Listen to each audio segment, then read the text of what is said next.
আরেকটি আলোচনা করব। রাসূলুল্লাহ সাল্লাল্লাহু আলাইহি ওয়াসাল্লাম বলছেন, এটাও তিরমিজি riwayতের মধ্যে এসেছে এবং আবু দাউদের সহিহ riwayতের মধ্যে এসেছে, রাসূলুল্লাহ সাল্লাল্লাহু আলাইহি ওয়াসাল্লাম তিনজন ব্যক্তির জন্য জান্নাতের তিনটি জায়গায় আল্লাহ নবী সাল্লাল্লাহু আলাইহি ওয়াসাল্লাম একটি প্রাসাদের জামিন হয়েছে, একটি রাজপ্রাসাদ, একটি বিশাল তার জন্য ইমারত, তার জন্য একটা বাড়ি করা হবে। এই বাড়ির কে জামিন হচ্ছেন? কে জামিন হচ্ছেন? কে? একটু আওয়াজ করে বলেন, কে হচ্ছেন? রাসূল সাল্লাল্লাহু আলাইহি ওয়াসাল্লাম। রাসূল সাল্লাল্লাহু আলাইহি ওয়াসাল্লাম যদি জামিন হন, তাহলে এখানে কোনো সন্দেহ আছে কিনা? আপনারা কি মনে করেন? মানে রাসূল সাল্লাল্লাহু আলাইহি ওয়াসাল্লাম এখন জামিন হচ্ছেন, আপনারা পরে বলবেন যে না, রাসূল সাল্লাল্লাহু আলাইহি ওয়াসাল্লাম পরে ফিরে যাবে, নাউজুবিল্লাহ, এমন হবে কিনা? রাসূল সাল্লাল্লাহু আলাইহি ওয়াসাল্লাম তার জীবনে কোনোদিন কাউকে জিম্মা দিয়ে রাসূল সাল্লাল্লাহু আলাইহি ওয়াসাল্লাম তার সাথে খেয়ানত করেছেন এর কোনো প্রমাণ নেই।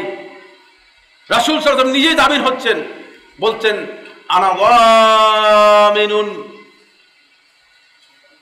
বিবাইতিন ফি আ'লাল জান্নাহ, জান্নাতের সর্বোচ্চ জায়গায় আমি একটি প্রাসাদের জামিন হচ্ছি ওই ব্যক্তির জন্য, লিমান হাসানা খুলুকাহু, যে তার চরিত্রকে, যে তার আচরণকে সুন্দর করতে পেরেছে, মার্জিত এবং শালীন করতে পেরেছে। দেখছেন এত কথাগুলো কেন? দুটি পয়েন্ট আলোচনা করব, আর অনেক লম্বা কথা এখানে আছে। আল্লাহ নবী সাল্লাল্লাহু আলাইহি ওয়াসাল্লামের অসংখ্য হাদিস রয়েছে, উত্তম ব্যবহারের অসংখ্য হাদিস রয়েছে। আমাদের আচরণটা যদি সুন্দর না হয়, আমাদের আখলাকটা যদি সুন্দর না হয়, তাহলে আমরা মানুষের ভালোবাসা নিজেরা কি করতে পারবো না, অর্জন করতে পারবো না।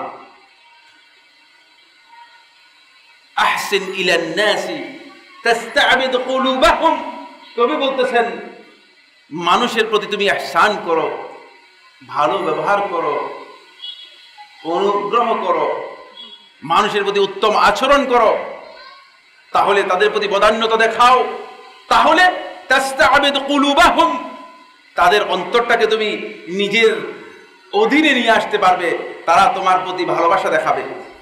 আমার বন্ধুগণ, আল্লাহ তাআলার ভালোবাসা এবং মানুষের ভালোবাসা, এই দুটাই আপনি যদি অর্জন করতে চান, এই দুটা অর্জন করতে হলে তাহলে আপনার আচরণটা সুন্দর করতে হবে, মার্জিত করতে হবে, শালীন করতে হবে, ভালো করতে হবে।